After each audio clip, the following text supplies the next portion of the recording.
Peter Drury, and here's my co-commentator for the game, it's Jim Beglin. Hello Peter, and hello to everyone watching. For me, it's a real thrill to be here.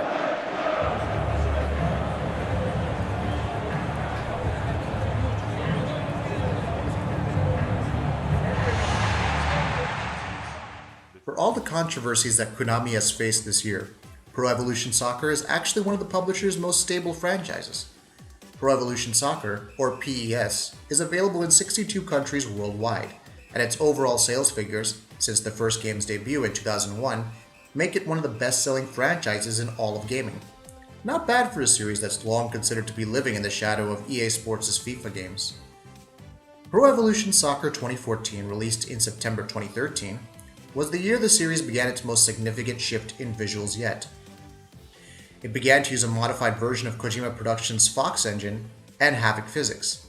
Metal Gear Solid 5 Ground Zeroes would debut roughly 6 months later, and better showcase the engine's potential on current-gen platforms like the Xbox One and PS4. Sure enough, PES 2015 showcased the series' improvement in terms of better skin shaders, more realistic emotion on display from players on the field, better animations, and more believable ball and player collision physics.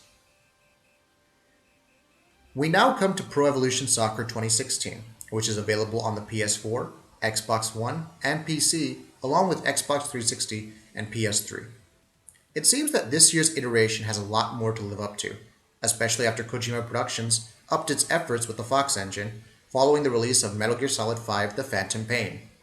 So what kind of visual improvements can players look forward to in PES 2016?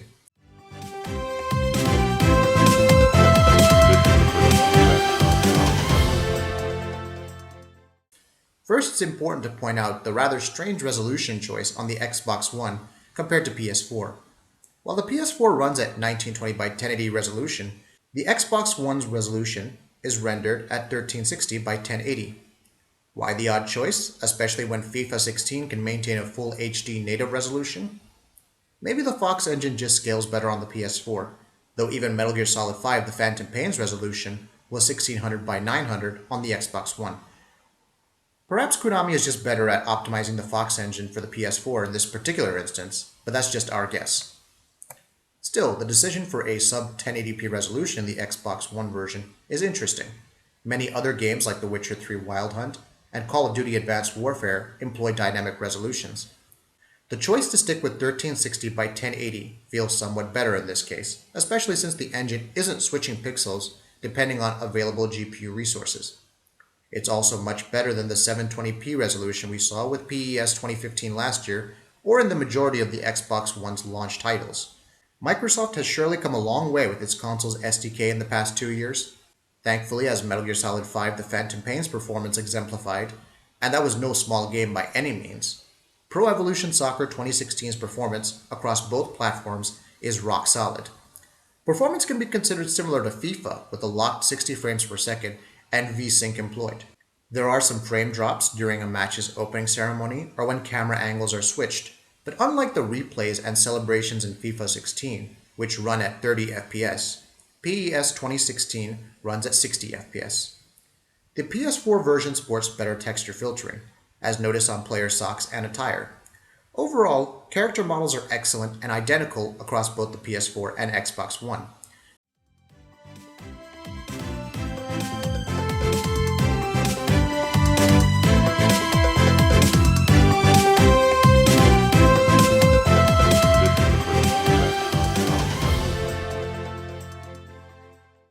There's plenty of depth of field, especially in replays, which only adds to the sense of adrenaline and certainly helps PES stand on its own. But Konami's football title stands apart from FIFA 16 with fantastic animations and physics. To some extent, even the character models look better. While the presentation may feel a bit flat compared to FIFA 16, the action on field looks better. There are no jerky animations, and player movement doesn't seem stiff or robotic at all. Players with ball possession look and run realistically, though we did note some slight delays when the ball connected with a player's shoe. In some ways, the latter animation comes across as a more natural reaction to the first. As noted with analysis on the Phantom Pain, the Fox engine uses a custom hardware-based anti-aliasing solution that's closer to custom FXAA. Since PES 2016 isn't as demanding as Metal Gear Solid 5 The Phantom Pain, the custom AA works so much better here. Weather effects like rain and day-night matches have been included, though fans won't find much different from last year's iteration. The Fox engine's lighting tech looks stunning during night matches and is once again the star of the show.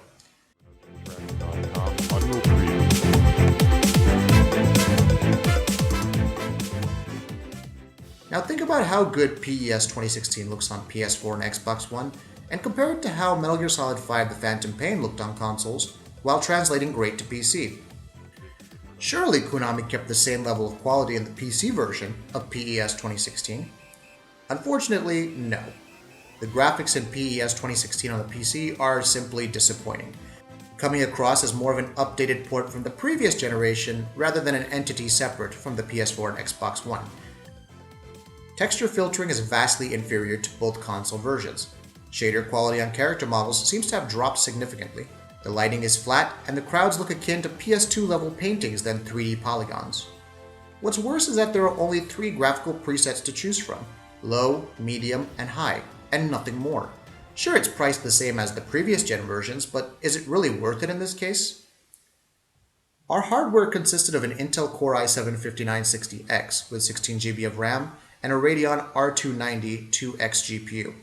There weren't any performance issues with PES 2016 on PC per se, but it's just a huge letdown when you consider the tons of different graphical options that the Phantom Pain shipped with. In the end, it's easy to recommend the PS4 version of PES 2016 over Xbox One, though the improvements seen in the latter just go to show you how scalable the console can be. As such, the overall quality of the Xbox One version is still miles ahead of the PC version. The biggest irony is that the PC version uses the exact same engine as Metal Gear Solid 5 The Phantom Pain, and yet these are the results. Check out the PC version only if you have no other choice. We'll leave you with more comparison clips in the meantime, and if you like what we're doing, go ahead and subscribe to our channel. Until next time.